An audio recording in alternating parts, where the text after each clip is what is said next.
Queremos hablar acerca de recibiendo el premio.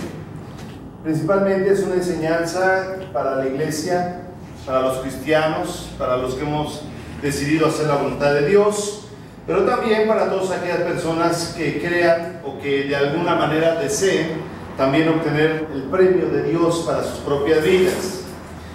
Quiero leer un pasaje en Santiago capítulo 1 versículo 12 y vamos a estar revisando este pasaje a lo largo de esta enseñanza. Es un texto en la Biblia, en el libro de Santiago, capítulo 1, versículo 12, donde dice: bienaventurado el varón que soporta la tentación, porque cuando haya resistido la prueba, recibirá la corona de vida que Dios ha prometido a los que le aman. Un hermoso versículo que nos habla a todos nosotros, nos dice bienaventurado.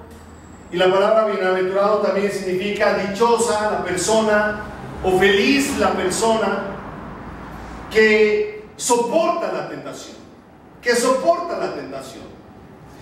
Y una vez que haya resistido la prueba, recibirá la corona de vida.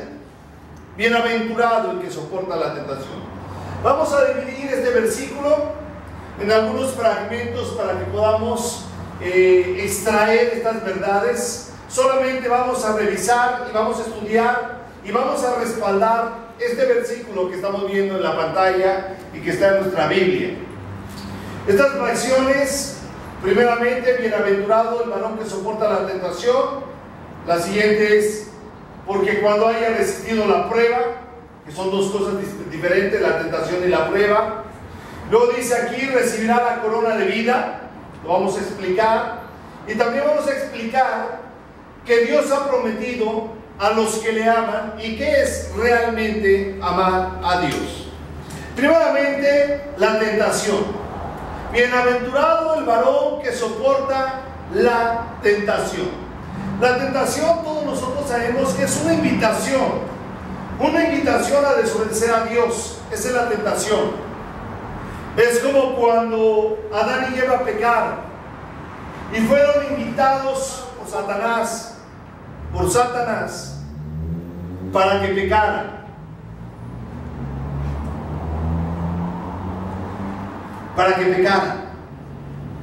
¿Y cómo fue eso?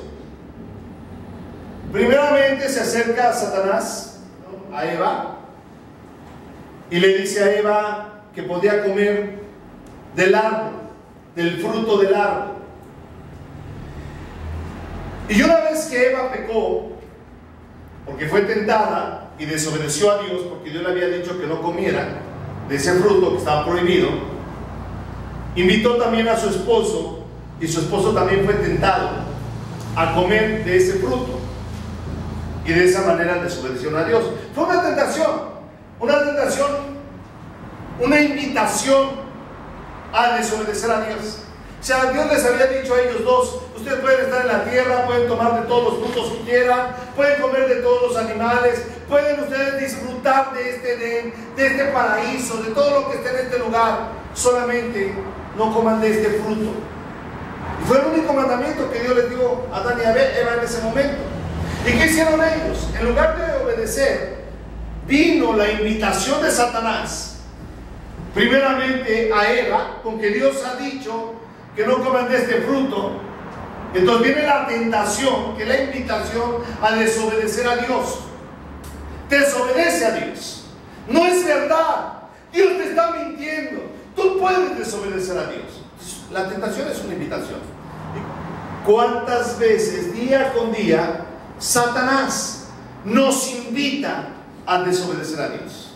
Por ejemplo, nosotros encontramos en la Biblia muchos mandamientos de parte de Dios. Y todos esos mandamientos son buenos, son santos, son puros, son para cuidar nuestra alma, son para cuidar nuestro cuerpo. Sin embargo, Satanás siempre te va a estar invitando a que tú peques, a que tú desobedezcas a Dios. ¿De qué manera? Todos nosotros sabemos que en este mundo el pecado y la desobediencia a Dios está desbordada. Esto es, las personas, los jóvenes, los hombres, las mujeres viven continuamente desobedeciendo a Dios, y les es algo natural ya desobedecer a Dios, porque no les importa la ley de Dios, porque no les importa lo que Dios piense. Y entonces Ellos ya no son ni siquiera tentados, porque ellos están sumergidos en el pecado, porque ellos están sumergidos en la maldad. Entonces todos los pecadores viven en sus borracheras, viven en sus fornicaciones, viven en sus adulterios, viven haciendo lo malo, viven robando, viven desobedeciendo a Dios, pero de una manera declarada. Ok, nosotros los cristianos, los que hemos decidido hacer la voluntad de Dios y que conocemos la ley de Dios, hemos tomado una decisión: obedecer los mandamientos de Dios. Hemos tomado una decisión: obedecer a Dios en todo lo que Él nos pide. Obedecer a Dios. Y en ese acto de obediencia a Dios, entonces viene la tentación de parte del enemigo, que es la invitación. Tú has decidido en tu vida obedecer a Dios. Es verdad que tú ahora has creído en Cristo. Es verdad que tú te has arrepentido de tu maldad. Es verdad que ahora quieres hacer la voluntad de Dios. Entonces viene la invitación de Satanás y se convierte en una guerra. Por un lado, Dios te ha dado un regalo que es la salvación, y está contigo, como lo hemos visto, como tu pastor, como lo hemos visto que Dios iba a estar con nosotros hasta el fin, como lo hemos visto que el Espíritu Santo viene a estar con nosotros. Pero por el otro lado está Satanás, queriendo ganar también nuestras almas otra vez. Y entonces es ahí donde viene la tentación, y es ahí donde el diablo va a hacer todo lo necesario. Adán y Eva estaban dentro de la voluntad de Dios, ¿sí o no? Estaban dentro de la voluntad de Dios.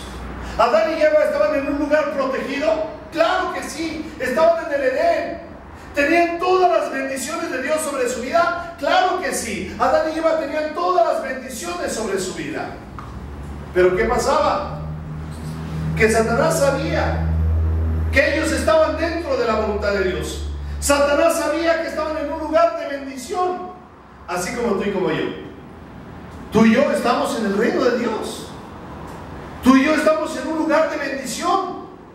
Todos los que hemos decidido hacer la voluntad de Dios, estamos en un lugar de bendición. Entonces, Satanás nos va a invitar para que seamos desobedientes ante Dios. Y va a buscar la manera de meterse, de invitarnos y de tentarnos para desobedecer a Dios. ¿Cuántas veces, sinceramente, hermanos, somos invitados a desobedecer a Dios? Muchas veces, continuamente. No una ni dos, continuamente Satanás te está invitando a desobedecer a Dios. Te va a invitar a adulterar. Satanás se va a meter, te va a bombardear, te va a lanzar esos dardos a tu mente y te va a decir: codicia a tal mujer, codicia a tal mujer, mira a esa mujer. Y entonces van a estar ahí los dardos, buscando tentarte para caer en el pecado. Satanás continuamente va a trabajar a través de eso, a través de los deseos que todo ser humano tenemos, y a través de esos deseos naturales. Satanás va a querer entrar y te va a invitar a desobedecer a Dios, y te va a decir: adultera, codicia, codicia. Te va a decir Satanás, como le dijo a Eva: ¿y qué malo tiene que tú comas del fruto que Dios ha prohibido? Al contrario, sabe Dios que el día que tú comas de ese fruto vas a conocer lo que es bueno y lo que es malo, vas a conocer el bien y el mal. Y entonces Satanás viene y te dice: ¿y qué malo tiene? ¿Y qué malo tiene si tú volteas y miras y codicias a una mujer? ¿Qué de malo tiene? Te dice Satanás, si eso es algo que todos los hombres hacen.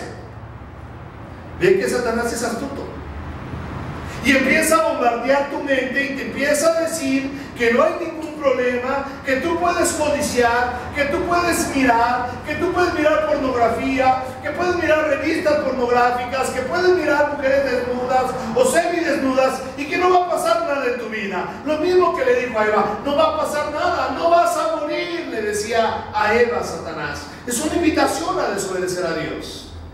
Y Satanás te va a estar invitando, te va a estar invitando continuamente al adulterio, a la fornicación, a las relaciones sexuales fuera del matrimonio. Te va a estar invitando Satanás. Es una invitación. Ven, hay placer, es algo delicioso. Ven y hazlo, te dice Satanás. La tentación. ¿De qué otra manera nos tienta Satanás?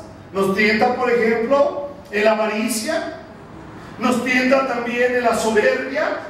Satanás es muy astuto y conoce al ser humano y sabe cuáles son sus debilidades. Y a veces va a utilizar ciertos talentos y dones que existen en tu vida para llevarte a la soberbia. A veces hasta el mismo conocimiento que tú tienes, el Satanás lo va a querer utilizar para decirte, mira, ¿y qué de malo tiene? Si tú eres una persona sabia, si tú eres una persona inteligente, si tú eres una persona talentosa, eres mejor que otros. Y ya te está tentando Satanás. Te está tentando la soberbia. ¿Qué de malo tiene acumular riquezas? ¿Qué de malo tiene si no ayudas a los pobres? ¿Qué de malo tiene? Es tu dinero. Además tú puedes desear más y más y más y más, y Satanás te está invitando a desobedecer a Dios. Y entrar a pecados de avaricia, entrar a pecados de soberbia. Y otro de los pecados que el diablo utiliza es el pecado de la vanidad. Y empieza Satanás a atacarte por medio de la vanidad y a decirte qué malo tiene que tú seas vanidosa y que tú quieras enseñar tu cuerpo y que tú quieras verte como una estrella. Y empieza a trabajar Satanás. También Satanás empieza a trabajar a través de la tentación del egoísmo, porque todos nosotros cuando nos convertimos a Dios rompimos con ese egoísmo en nuestro corazón. El egoísmo es solamente estar pensando en ti mismo. Y cuando viene Satanás, te invita a que pienses en ti. Oye, tú tienes derechos. Oye, tú puedes lograr esto. ¿Qué de malo tiene si tú haces esto o el otro? Y empieza a trabajar en tu egoísmo. Y nuevamente te empieza a invitar Satanás a que pienses en ti. A lo mejor hay momentos en que dejas de pensar en ti, porque como hay amor hacia otras personas, empiezas a decir, oye, el pobre, el necesitado, y empiezas a pensar en la gente que está a tu alrededor. Pero cuando Satanás te invita a pecar, cuando Satanás te invita a desobedecer a Dios, te empieza a levantar el egoísmo en tu propia vida. Y te dice, ¿qué de malo tiene que tú pienses un tiempo en ti? ¿Y qué de malo tiene que tú desees estas cosas para tu vida? Empieza a atacarte en el egoísmo, en el egoísmo, en el egoísmo. ¿De qué otra manera el diablo te invita? La amargura, otra tentación. La amargura. Nosotros como cristianos, cuando decidimos hacer la voluntad de Dios y tomamos esa decisión de hacer la voluntad de Dios, nos hemos apartado de todo ese tipo de amarguras y hemos decidido amar, que es todo lo contrario a la amargura. Hemos decidido ser dulces con las demás personas. Pero ¿qué pasa al caminar, al llevar 1 año de cristiano, 2 años de cristiano, 5 años de cristiano? Entonces empiezan los ataques a la amargura. ¿Por qué? Porque en ese caminar cristiano que empiezas a tener, empiezas a ser tentado por el rechazo de otros, por el rechazo de la familia, por el rechazo de algunas personas, y empiezas a sentir en tu corazón cosas que no son agradables y eres tentado a la amargura. La amargura es como perderle el sabor a la vida. Cuando tú eres cristiano le has encontrado el sabor a la vida porque hay ya un propósito en tu vida, porque ya hay una meta en tu vida, porque ya hay algo por qué vivir, porque tienes a Cristo. Pero el diablo te va a tentar para que entonces en medio de los problemas y de las dificultades, en medio de las pruebas como lo vamos a ver ahorita, tú te vayas amargando. Tú te vayas amargando por las dificultades que se van presentando. Entonces Satanás te invita a la amargura. Te invita a la amargura, a que te enojes. Ok.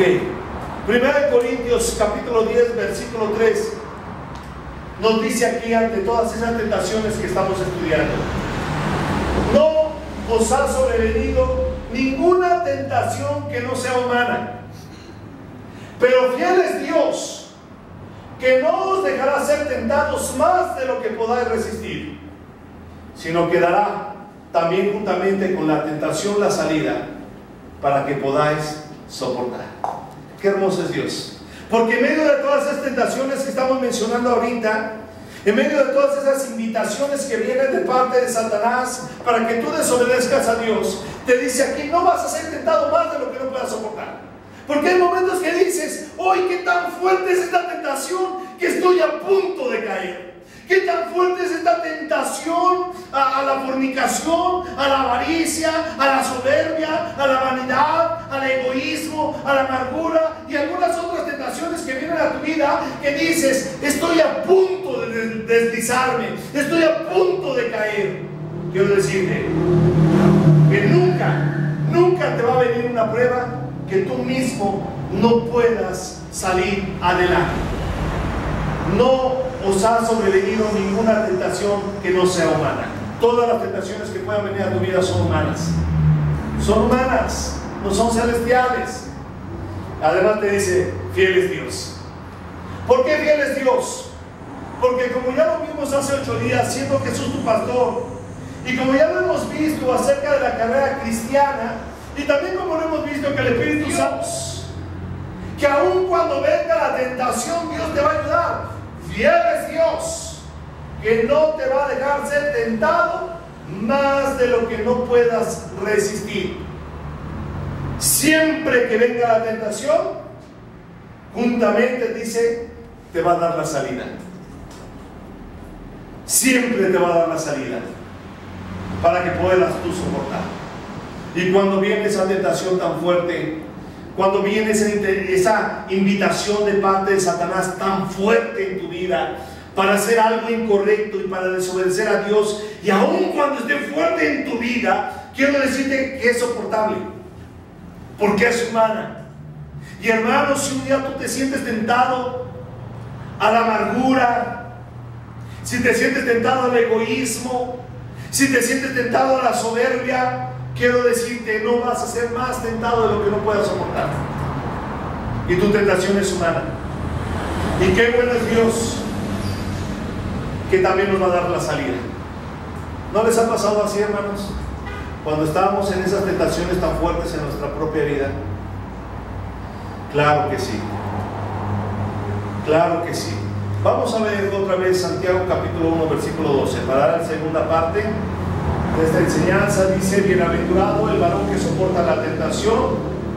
Luego dice aquí: porque cuando haya resistido la prueba, esto es algo muy diferente a la tentación, muy diferente. Todos nosotros pasamos por diferentes pruebas, y la prueba es una dificultad que se presenta en la vida. Ya no es la tentación de invitar a desobedecer a Dios, sino la prueba es una dificultad que se presenta en la vida. Y como dice en 2 de Timoteo capítulo 3 versículo 12, dice así: también todos los que quieran vivir piadosamente en Cristo Jesús padecerán persecución. O sea, cuando un cristiano decide hacer la voluntad de Dios, cuando un cristiano quiere ser como Cristo y vivir como Cristo y seguir el ejemplo de Cristo, nos dice aquí en esta carta de 2 Timoteo: no engañándonos, todos los que quieran vivir piadosamente en Cristo Jesús padecerán persecución. Padecerán. Esto significa que en la vida de un cristiano y a lo largo de la vida de un cristiano, en esas etapas y en esa caminar cristiana, esa carrera cristiana, habrá, dice ahí, ¿qué? Persecución, y habrá padecimientos. Habrá padecimientos. Por eso cuando escuchamos de esos movimientos que dicen: pare de sufrir y que vas a dejar de sufrir, es mentira, porque es contrario a todo lo que Jesús dijo. Es todo contrario a esta carta de Timoteo. Todos los que quieran vivir piadosamente en Cristo Jesús padecerán persecución. Ok, ¿qué significa esto? Que en ese caminar cristiano se van a presentar este tipo de problemas, este tipo de padecimientos, este tipo de pruebas para tu vida. ¿Y de qué manera? Por ejemplo, ¿cuántas veces nosotros podemos en algún momento de nuestra vida pasar por un momento de padecimiento económico? Un padecimiento económico. Y estás padeciendo. O sea, está sufriendo. Sí, porque lamentablemente, hermanos, en esta vida es verdad, todo se mueve a través del dinero. Y cuando no tienes dinero, pues hay un sufrimiento, porque dices, ¿y ahora cómo voy a pagar la renta de la casa? O hay un padecimiento de, ¿y ahora cómo voy a arreglar el carro? ¿Y ahora cómo voy a pagar las colegiaturas de mis hijos? ¿Y ahora cómo le voy a hacer para la comida? ¿Y ahora cómo le voy a hacer para comprarme ropa y vestirme? Y empieza una etapa de padecimiento cuando hay una escasez económica. Pablo había entendido esto. Y Pablo decía en sus cartas y en su testimonio: sé tener y sé no tener. ¿Por qué? Porque había diferentes etapas en la vida de Pablo. Así también hay diferentes etapas en nuestra vida donde puede existir algún momento donde Dios te da una bendición muy especial y donde estás desahogado económicamente. Pero como le pasó a Job, había un momento en el cual él tenía todo y de repente le fue quitado todo. ¿Y qué había en el corazón de Job? En ese momento de dificultad, dime si no era una prueba para Job. Dime si no era una etapa de dificultad. Dime si no era un momento difícil económicamente hablando para Job. Imagínate, se termina su ganado, se termina su riqueza, se mueren sus hijos, se enferma y estaba literalmente padeciendo. Estaba padeciendo. Es más, vinieron amigos a quererlo consolar por su padecimiento. Y sus amigos le decían a Job: revísate, no vaya a ser que algo esté mal en tu vida y por eso te hayan venido este tipo de acontecimientos. Job estaba en ese momento difícil. Hermano, ¿cuántas veces has pasado por un momento difícil? Por un momento de necesidad económica. Y que en ese padecimiento económico no ves a veces la salida. Y es a veces una etapa, puede ser pequeña o puede ser una etapa larga, donde dices: no tengo el recurso económico. Y estás en ese momento de padecimiento, en ese momento de prueba. Esa es la prueba por la cual estás pasando en ese momento. Otro tipo de pruebas son los problemas familiares que a veces llegamos a tener. Hermano, los problemas familiares son fortísimos. Y a veces un problema fortísimo te puede agobiar. Y puede ser un momento de prueba y de dificultad en ese momento, cuando viene el problema familiar. Cuando te rechazan unos padres al decir que ahora tú vas a ser cristiano. Hermanos, ¿cuántos de nosotros pasamos por esa etapa tan difícil donde cuando conocimos al Señor Jesús, que llegamos con nuestros padres y les dijimos: ¿qué creen? Y pensando que ellos se van a gozar por la decisión que estamos tomando, porque quizás andábamos en la borrachera, o quizás andábamos en la calle, o quizás andábamos metidos en cosas incorrectas, y nuestros padres veíamos cómo se preocupaban por nosotros. Y de repente decimos: nuestra vida cambió y ha sido transformada por Cristo, y nos acercamos a nuestros padres y pensamos que ellos se van a poner gozosos y felices por la decisión que nosotros tomamos de seguir a Cristo. Y en mi experiencia, y en la experiencia de muchos cristianos, cuando eso sucedió, fue cuando empezaron los verdaderos problemas. Fue cuando empiezan los verdaderos problemas. ¿Cómo? ¿Ahora nos vas a traicionar? ¿Ahora vas a cambiar la religión de nuestros padres? ¿Ahora vas a cambiar nuestras tradiciones? ¿Ahora te convertiste en aleluya? ¿Ahora te convertiste en religioso, evangélico? No sé, todo lo que empieza a decirte tu propia familia. Y empieza el rechazo, y empieza el rechazo, y empieza el rechazo. Y tú pensabas que iban a estar contentos. Y a veces hay padres que te dicen: te prefería drogadicto. Hay padres que te dicen: te prefería borracho antes que traicionar la religión. Es un momento de dificultad y es un momento de prueba difícil. ¿Cuántos de nosotros pasamos por eso? ¿Cuántos de nosotros? Pero a veces también hay problemas familiares diversos. Momentos de prueba y de dificultad. Un problema familiar con un hijo, un problema familiar con el esposo, un problema familiar con la esposa. Y quiero decirte que los problemas son agobiantes. ¿Quién se ha agobiado por los problemas a veces? El problema agobia, el problema cansa.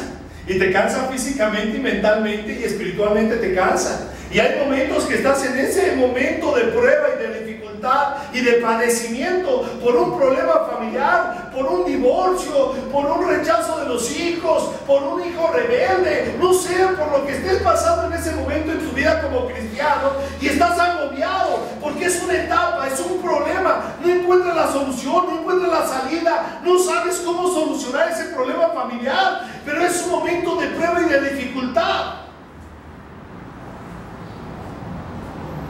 Hermanos, a veces cuando venimos y alabamos a Cristo aquí en la iglesia y estamos tan felices cantándole a Dios y sonriendo y alabando al Señor, que la gente a veces dice, se le hace que esta gente nunca tiene problemas.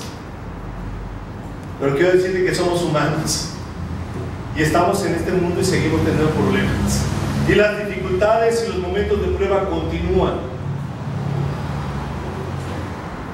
También el rechazo de amigos es muy fuerte. El rechazo de amigos, de compañeros, cuando tú tomas decisiones cristianas, empiezan las burlas, son momentos de prueba. Yo recuerdo cuando era militar y cuando yo les compartí a mis compañeros y les dije a ellos que ahora yo había tomado la decisión de seguir a Cristo y de ser un cristiano siendo joven, teniendo 21 años. Y ellos me decían, ¿estás loco? Y empezaron mis compañeros a burlarse, y empezaron mis amigos de ahí del ejército a reírse de mí y a decir que yo había tomado una decisión incorrecta. Y yo les decía, pero ustedes me deberían de comprender, es una decisión personal, es una decisión propia, ahora decido ser cristiano. Y se reían de mí y se burlaban, y eran momentos difíciles para mí. Tenía yo superiores. Una ocasión yo estaba leyendo mi Biblia ahí en la oficina y entró un superior y me vio leyendo la Biblia, agarró mi Biblia y me la tiró al bote de la basura. Un superior a mí. Fue un momento difícil y me dijo, y te pones a hacer 50 lagartijas aquí delante de mí con los puños por estar leyendo tu Biblia. Momentos difíciles. Y se fue, y yo en mi conciencia decía, sí, las hago. Hice las 50 con mis puños, me levanté y me fui a mi superior, le dije, ya hice las 50, y me dijo, no te creo. No es que yo no digo mentiras, no te creo, vuélvelas a hacer. Porque no te creo. Y así me tuvo un buen rato. Y había padecimientos, hay momentos difíciles donde se burlan. Yo recuerdo a algunos compañeros que me decían, ¿a poco tú no tienes otra mujer si todos nosotros tenemos? Y yo les decía, no, yo soy fiel a mi esposa porque la amo. Y se reían de mí y se burlaban. Ah, sí, el santito, el santurrón, ahí viene el santurrón que supuestamente le es fiel a su esposa. Y se empiezan a burlar de ti. Son momentos de prueba. Cuando los compañeros y amigos te rechazan, se ríen, se burlan de ti por ser cristiano. Y momentos difíciles que pasa uno en esos momentos de rechazo. Hermanos, otro momento de prueba puede ser la enfermedad. Todos nosotros nos seguimos enfermando porque somos humanos y no nos podemos dejar de enfermar. Hay momentos en que nos enfermamos. Somos humanos. Y la enfermedad no es un juicio de Dios, como algunos lo tratan de decir, que cuando estás enfermo es porque es un juicio de Dios. Eso es mentira, no es cierto. Eso lo inventan los religiosos. No, el cristiano se llega a enfermar. Job estaba enfermo, dice la Escritura, y le había sido quitada su salud, y estaba enfermo, y estaba casi muriéndose. Su misma esposa no lo comprendió. Fue un momento de prueba y de dificultad donde le dijo a su esposa incluso, ¿por qué no maldices a Dios si te mueres?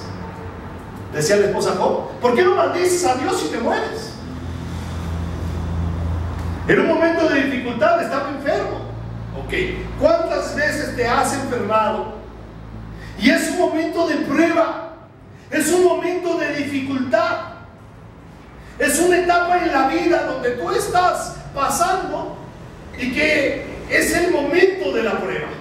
y sientes cómo tu cuerpo se debilita, y sientes cómo te estás enfermando, y sientes cómo no sale la enfermedad, y es agobiante, es un momento de dificultad, es un momento de prueba. Nadie sabe por lo que estás pasando, nadie sabe los dolores que estás sufriendo.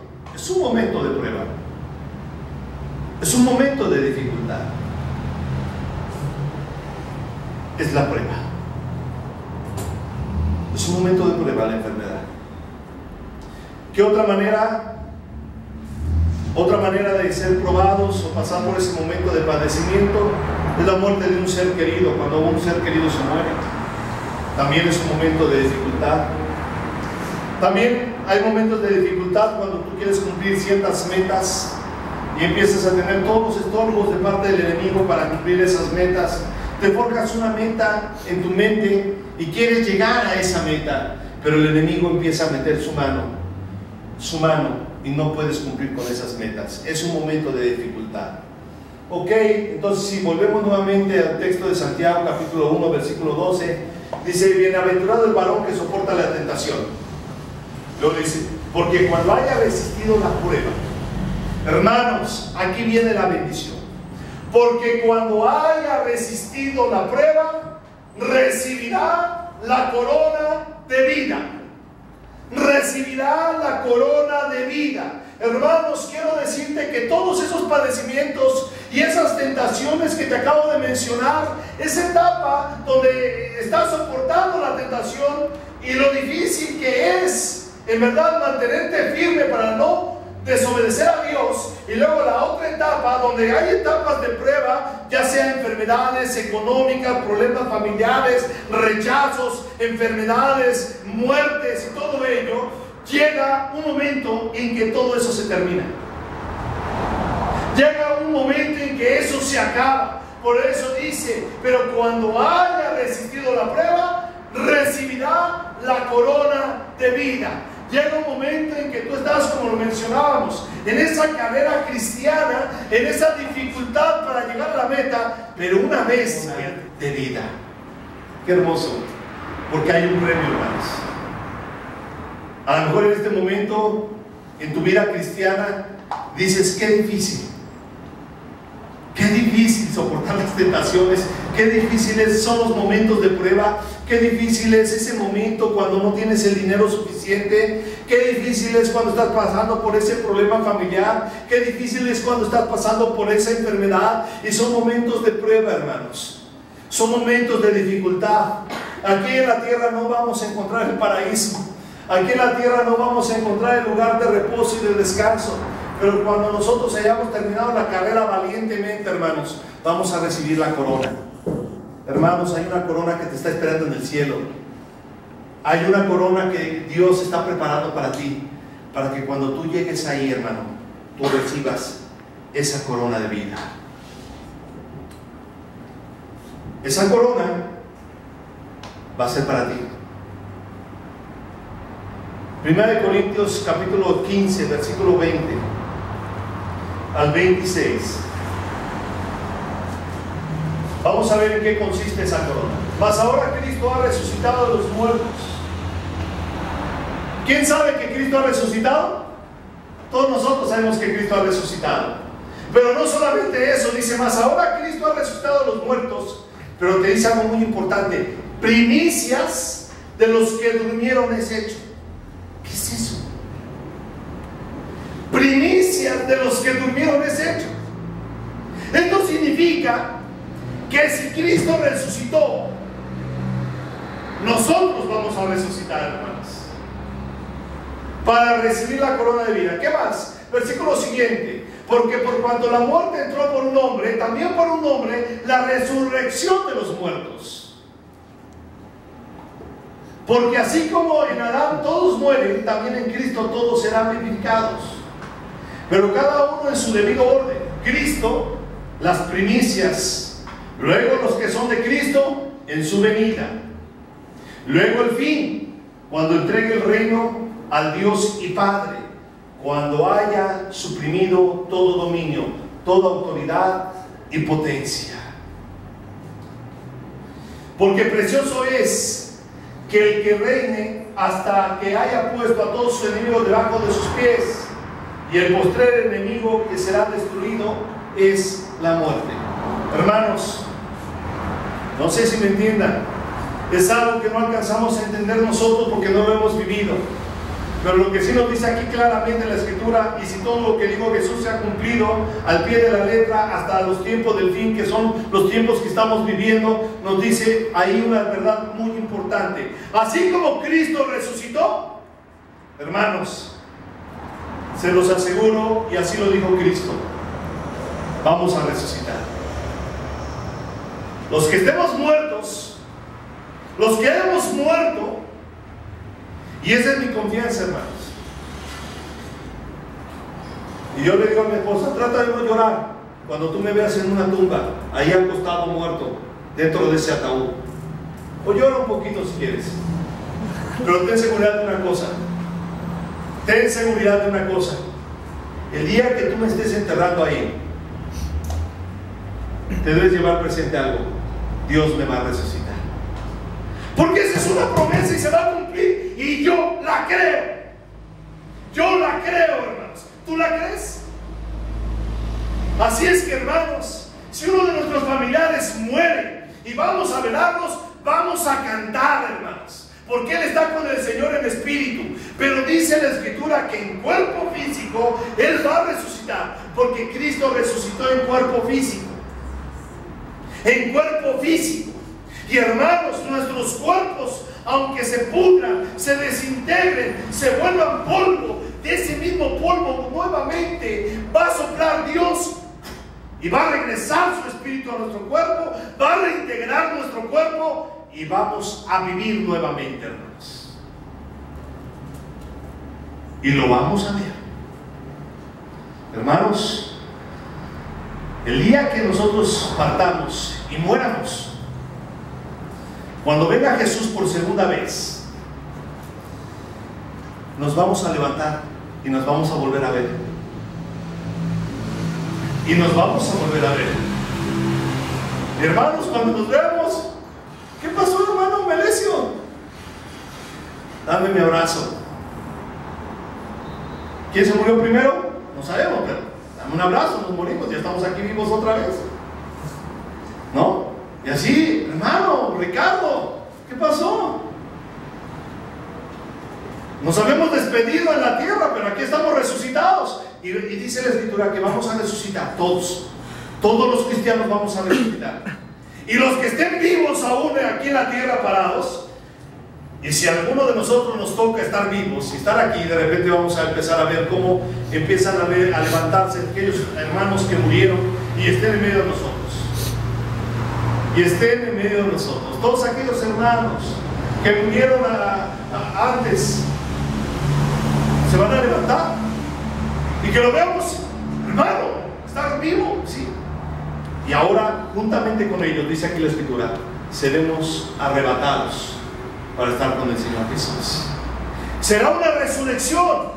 Y lo dice claramente aquí. Y así como todo se ha cumplido, hermanos, todo se ha cumplido al pie de la letra. La Biblia es un libro profético, es un libro de historia, es un libro también científico. La Biblia no se equivoca. Todo lo que ha dicho se ha cumplido. Y si la Biblia nos dice que iba a pasar ciertos acontecimientos en la tierra, han sucedido y se han cumplido. Pero también nos dice la Escritura que nosotros vamos a resucitar. Y vamos a estar vivos, hermanos. Y nos vamos a volver a ver. Y poderoso es Dios que puede hacer eso y más. Y más.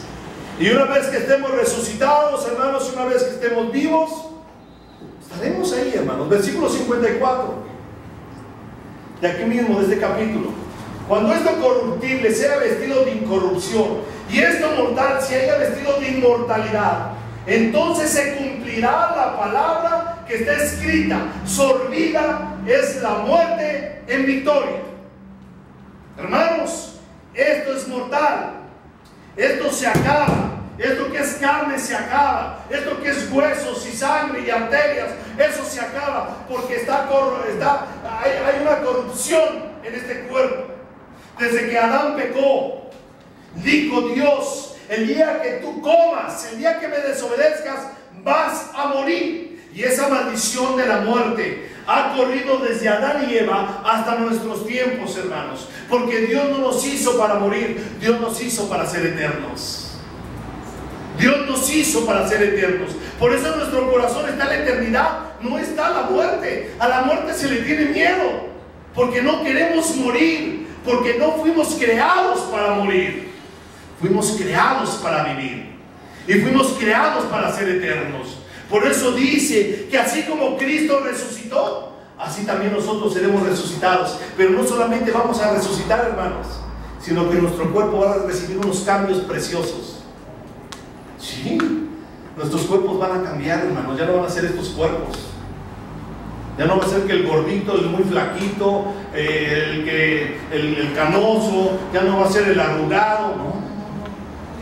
Olvídate de esas cosas. Dice que así, esto mortal se va a vestir de qué? De inmortalidad, hermanos. Entonces se cumplirá la palabra. Pero este vestido de corruptible se va a convertir en un vestido de incorrupción, inmortalidad. Si este cuerpo envejece, hermanos, es porque hay una maldición, porque hay algo que ya está corrompido en nuestro cuerpo. Por eso envejece nuestro cuerpo, por eso nuestro cuerpo sufre, porque hay una maldición sobre Adán, pero hay una bendición sobre Cristo, hermanos. Cuando Cristo resucitó, resucitó con un cuerpo inmortal. Por eso cuando los discípulos lo vieron, no creían que era Él, porque era un cuerpo diferente, era un cuerpo inmortal. Hermanos, literalmente, cuando Cristo resucitó, yo te voy a decir una cosa: Cristo voló. Cristo voló. Y así lo dice la Escritura, que todos estaban reunidos ahí y Cristo estaba ahí. Y dice que se levantó. Eso es volar. Se levantó y llegó hasta los cielos, hermanos. Y se desapareció entre las nubes. Tenía un cuerpo glorificado. Nuestro cuerpo va a ser parecido al de Cristo, hermanos. Un cuerpo diferente, un cuerpo que ya no va a envejecer. Hermanos, los que ya pasamos de los 40 y estamos pegando a los 50, hermanos, olvídate. Cuando te vemos resucitado con ese cuerpo de treintañero, vamos a decir: hermano, ¿qué te pasó? Hermana, ¿qué fortalecida te ves? Si vas a rejuvenecer. Vas a rejuvenecer. Es más, a lo mejor ni te reconocemos cuando te veamos, hasta que nos digas tu nombre. Hermana, ¿eres tú? Vámonos con Cristo. Eso está prometido, hermanos. Eso está prometido. Nuestro cuerpo va a sufrir cambios para recibir la corona de la vida. Sorbida es la muerte en victoria. Ya no vamos a morir, sorbida es la muerte en victoria, hermanos. Y Romanos 8:17 nos habla de lo que le estoy mencionando. Y si hijos, también herederos, herederos de Dios y coherederos de con Cristo, si es que padecemos juntamente con Él, para que juntamente con Él seamos ¿qué? Glorificados. Cristo fue glorificado, pero para que juntamente con Él seamos glorificados. Y nuevamente nos lleva a ¿qué? Pues, si es que padecemos, si es que soportamos la prueba, hermanos. Por eso la Biblia se va aplicando y se va haciendo una suma de todos los textos para llegar a una verdad. Si es que padecemos juntamente con Él, si es que pasamos la prueba, como dice Santiago, si es que soportamos la tentación, entonces sí, vendremos y seremos juntamente con Él glorificados, hermanos, glorificados. Así como vieron el cuerpo de Cristo glorificado, así serán nuestros cuerpos, hermanos. Así serán nuestros cuerpos glorificados. ¿Qué más? Primera Tesalonicenses 4:17, la corona de la vida lleva también. Luego nosotros, los que vivimos, los que hayamos quedado, seremos arrebatados juntamente con ellos, con los que resucitaron, seremos arrebatados juntamente con ellos en las nubes para recibir al Señor en el aire. Hermanos, no alcanzamos a entender porque no lo vivimos, pero literalmente estaremos volando. Lo dice ahí claramente. Seremos arrebatados juntamente con ellos en las nubes para recibir al Señor en el aire, y así estaremos siempre con el Señor. ¿Sabes algo maravilloso? Se acabaron las tentaciones, hermanos. Se acabaron las enfermedades. Se acabaron las tentaciones y las dificultades y los rechazos. Se acabó todo eso, hermanos. Ahora estaremos con Jesús por toda la eternidad. Muchos cantos habrá, hermanos, y es una promesa hermosa que Dios nos ha dado. Ok, Santiago 1:12. Para terminar la enseñanza, no la puedo terminar sin expresar la verdad de la corona de la vida, la última parte. Ok, ya vimos esto: la tentación, la prueba, la corona de vida que va a venir de parte de Dios. Pero no podemos cerrar si no entendemos para quién es esa corona, porque no es para todos, hermanos. No es para todos. Algunos no recibirán esa corona. Dice a Dios que Dios ha prometido a quiénes, a los que le aman nada más. Esa corona de la vida no va a ser para todos, solamente a los que aman a Jesús. Solamente para los que aman a Jesús. El que no ama a Jesús no va a recibir la corona de la vida, y es algo que tenemos que tener claro en nuestras vidas, hermanos. No te engañes, no te engañes. Si tú no amas a Cristo, no vas a recibir la corona de la vida, hermanos. Esto es para los que aman a Jesús. Dios lo ha prometido a los que aman a Jesús. Yo te pregunto, ¿amas a Jesús? ¿Realmente amas a Jesús? ¿Sabías que podemos nosotros saber en este momento quiénes son los que aman a Jesús y quiénes no aman a Jesús? Si tú eres sincero, tú sabes si amas a Jesús o no. Y si tú no amas a Jesús, te vas a quedar. No te vas a ir con el Señor. No vas a recibir la corona de la vida si no amas a Jesús. Y aquí te vas a quedar. Aquí te vas a quedar. Porque esto solamente lo que acabamos de hablar del cuerpo glorificado, y vamos a estar con el Señor y vamos a estar volando ahí en el aire recibiendo a Cristo y nos vamos a ir con Él para toda la eternidad. No es para todos, hermanos. Es para los que aman a Jesús. Dice aquí que Dios ha prometido a los que le aman. Solamente para los que le aman. ¿Quiénes son los que aman a Jesús? Porque quiero decirte que el amor que podemos expresarle a Dios no es un amor solamente de labios. No es un amor solamente de siento bonito por Dios, siento bonito por Jesús, o como aquel borracho que dice por Diosito. No, eso no es amar a Jesús. Eso no es amar a Jesús. Versículo 15. Si me amáis, guardad mis mandamientos. Si me amáis, guardad mis mandamientos.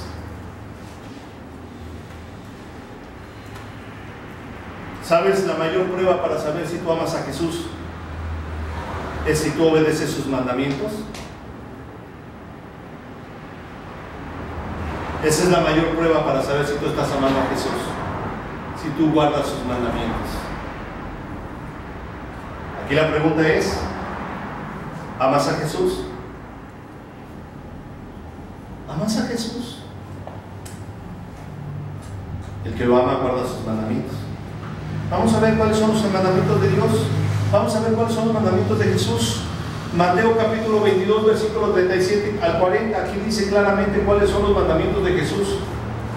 Jesús le dijo: amarás al Señor tu Dios con todo tu corazón, con toda tu alma y con toda tu mente. Este es el primer y gran mandamiento. Y el segundo es semejante: amarás a tu prójimo como a ti mismo. De estos dos mandamientos depende de toda la ley y los profetas. Hermano, olvídate de aprenderte todo el Pentateuco, olvídate de aprenderte todo lo que dicen los mandamientos del Antiguo Testamento. Si tú cumples estos dos, cumples toda la ley, hermanos. Cumples toda la ley. Tú amas a Jesús. Estos dos mandamientos. El primero, amarás al Señor tu Dios. Y te lo dice con todo tu ser. Con todo tu ser, con todo tu corazón, con toda tu alma, con toda tu mente. Esto es una consagración a Jesús, una consagración a Dios. Hay tanto amor por Dios que está consagrada tu vida, está consagrada tu mente, está consagrado tu corazón y está consagrada tu alma en amor a Dios. Lo amas con sinceridad, no solamente de labios, con toda sinceridad. Desde lo más profundo de tu corazón dices: yo amo a Cristo, yo amo a Cristo. Y el que ama a Cristo, sus mandamientos no son gravosos. El que ama a Cristo, sus mandamientos no son gravosos. Al contrario, es un deleite amar al Señor y obedecer al Señor. Dice: amarás al Señor con todo tu corazón, con toda tu alma y con toda tu mente. ¿Qué? El segundo y gran mandamiento es semejante: amarás a tu prójimo como a ti mismo. Así de sencillo. Amarás a tu prójimo como a ti mismo. Eso es lo que Jesús dijo.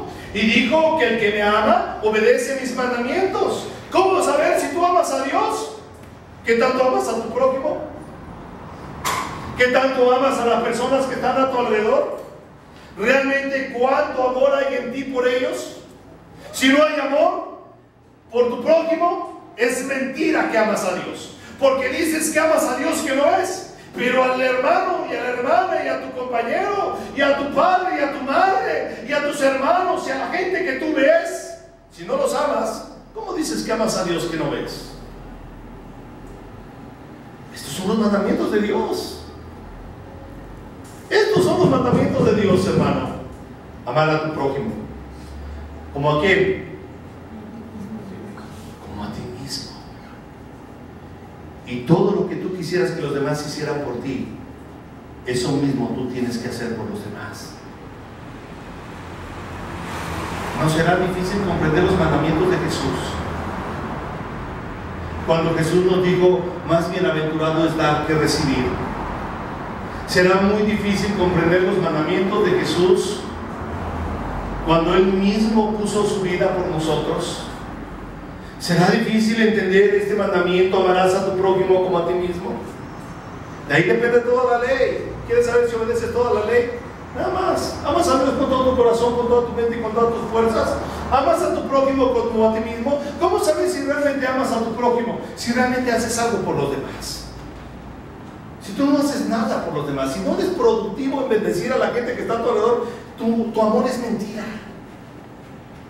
Podrás ir a una iglesia y usar falda larga hasta los tobillos, podrás usar manga hasta acá y podrás taparte todo el cuello que quieras y dejarte tu cabello largo y no usar aretes y no pintar el rostro, pero si tú no tienes amor, eres mentirosa. Si tú abres tu boca para hablar mal de otra persona, eres una mentirosa. Y el amor de Dios no está en tu vida. Hay hipocresía y falsedad. Pero además, si eres un varón igual, que todo lo externo lo cambias y hablas de textos bíblicos y hablas mucho de Dios y predicas y todo lo que tú quieras, pero no amas a la gente que está a tu alrededor, eres un mentiroso, eres un hipócrita. Y de ti lo que dijo Jesús es: eres un sepulcro blanqueado. Eso fue lo que dijo Jesús. Y esos no van a recibir la corona de la vida. Tremendas sorpresas. Porque van a decir, pónmela, Señor, dame esa corona. Fíjate, Jesús les va a decir, estuve hambriento y no me diste de comer. Estuve sediento y no me diste de beber. Estuve en la cárcel y no me visitasteis. Estuve enfermo y no me viniste a ver. Y entonces le van a decir, Señor Jesús, ¿cuándo te vimos hambriento? ¿Cuándo te vimos sediento? ¿Cuándo te vimos en la cárcel? ¿Cuándo te vimos en el hospital? Por cuanto no hiciste a uno de esos pequeños, a mí tampoco me lo hiciste.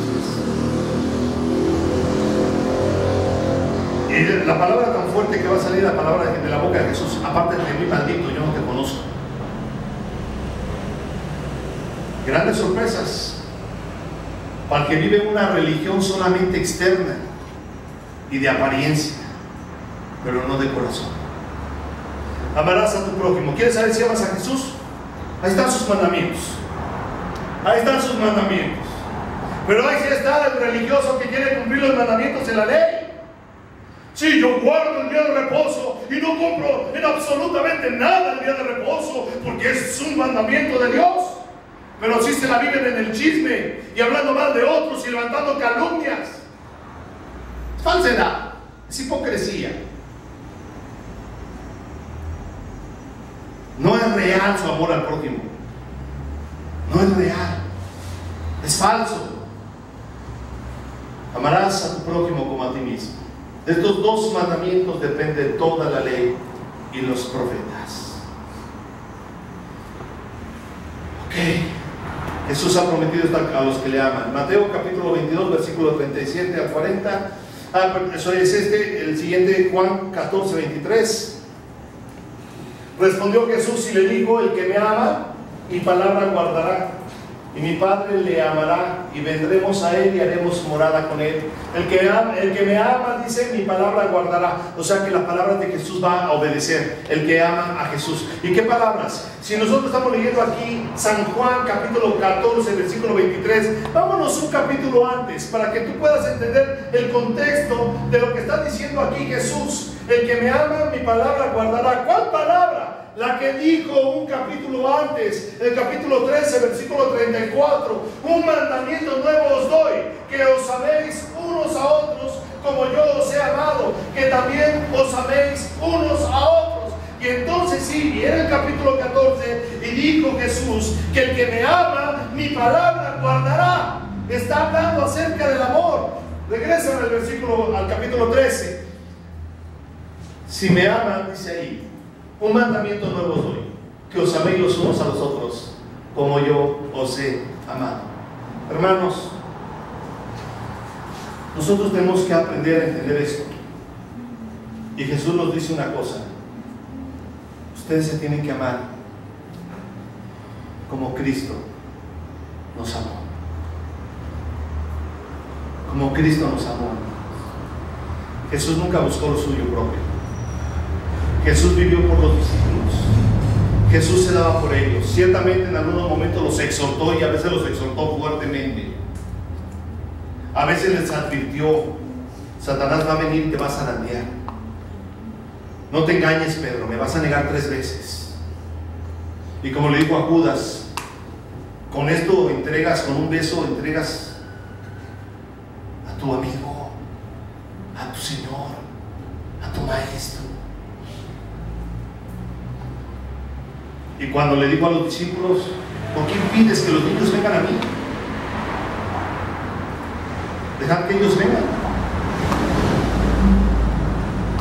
Pero también era un Jesús que tanto amor tenía por ellos que mismo Juan se recostaba en el pecho de Jesús, y siempre que uno de los discípulos quería hablar con él, estaba a la disposición, y había ese cariño, había ese amor.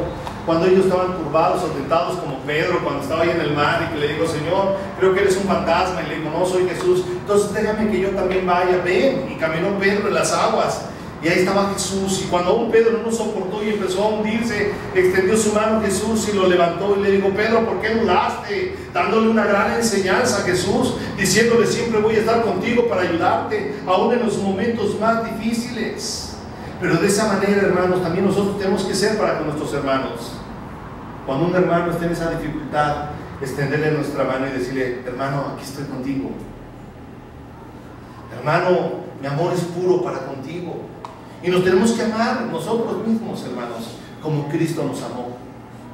No estamos aquí para ser jueces de nuestros hermanos. No estamos aquí para estar criticando a nuestros hermanos. Estamos aquí para bendecirlos, para amarlos, para servirles, para decirle: hermano, aquí estoy en lo que yo te pueda servir. Hermano, si tú tienes una necesidad, dímela y con gusto platicamos y la vemos. Hermano, si tú quieres que llore por ti, dime en qué puedo orar por ti y lloro por ti. Hermano, si lo vemos que está tropezando o cayendo en algo, una exhortada: hermano, no flaquees en tu fe. No flaquees en tu fe. Y te pones a orar por él y lo ayudas para que se levante. Un amor genuino como el de Cristo es el que quiere Dios que tengamos nosotros, hermanos.